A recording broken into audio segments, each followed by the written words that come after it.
terms of acting po, ano po ba yung parang latest na advice or lesson na nabigay po sa inyo ni Miss Nora po, your mother po?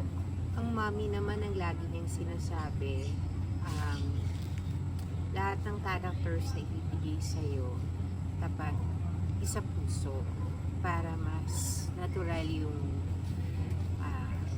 dating nun at labas, para mas maging maganda.